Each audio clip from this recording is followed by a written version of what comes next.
Joel Dickson, let's talk about some ETF ideas for 2016. And the first one is the use of limit orders, because this is something which caused people a lot of trouble back in August of this year. Yeah, so it's not so much an ETF issue as opposed to how to trade the ETF. And best practices when you think about trading ETFs is to use limit orders to give yourself some price protection. A lot of people tend to use market orders or even stop loss orders.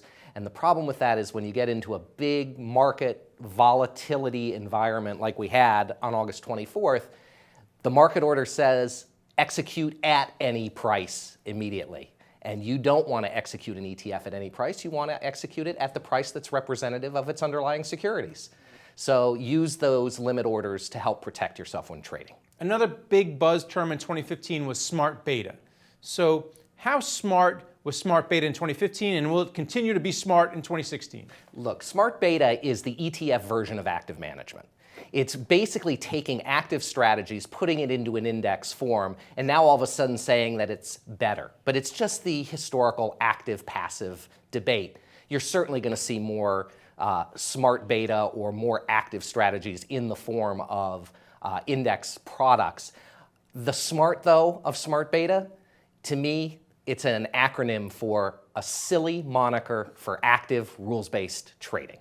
And know what it is, do the due diligence. Is it a strategy you want in your portfolio? Well, some due diligence when it comes to ETFs is backtesting. We had a whole lot of new ETFs in 2015. Can you talk about how investors can look into the backtests of ETFs? Because sometimes they don't even provide it. Yeah, when new ETFs are created, they're often tracking new indexes. In fact, I did some research a couple of years ago that showed that 60% of ETFs coming to market were tracking an index that was less than 6 months old. So how do you do that? Well, you take a strategy, you say, how would it have performed historically, and then offer that with the hope that the back-tested approach would continue in the future. Providers, ETF providers, generally can't show back-tested data, but the index providers, the ones that have developed those indexes for the ETFs, often can.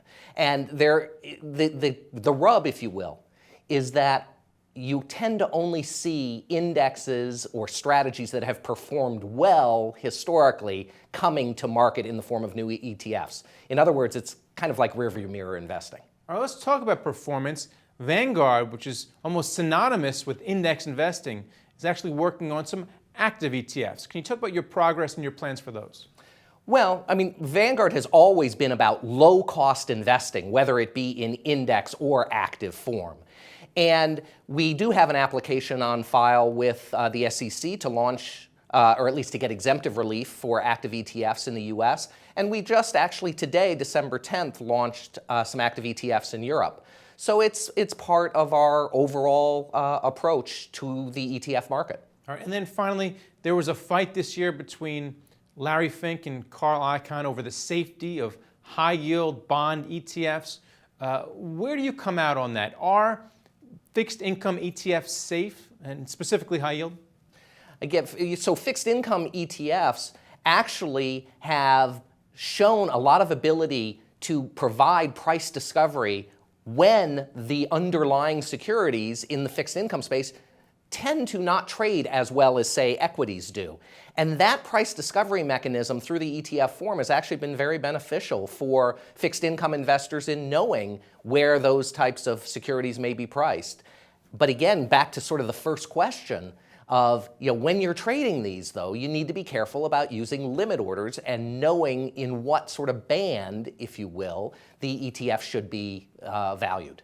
All right, well, thanks a lot, Joel Dickson. Thank you. And thank you for watching The Street.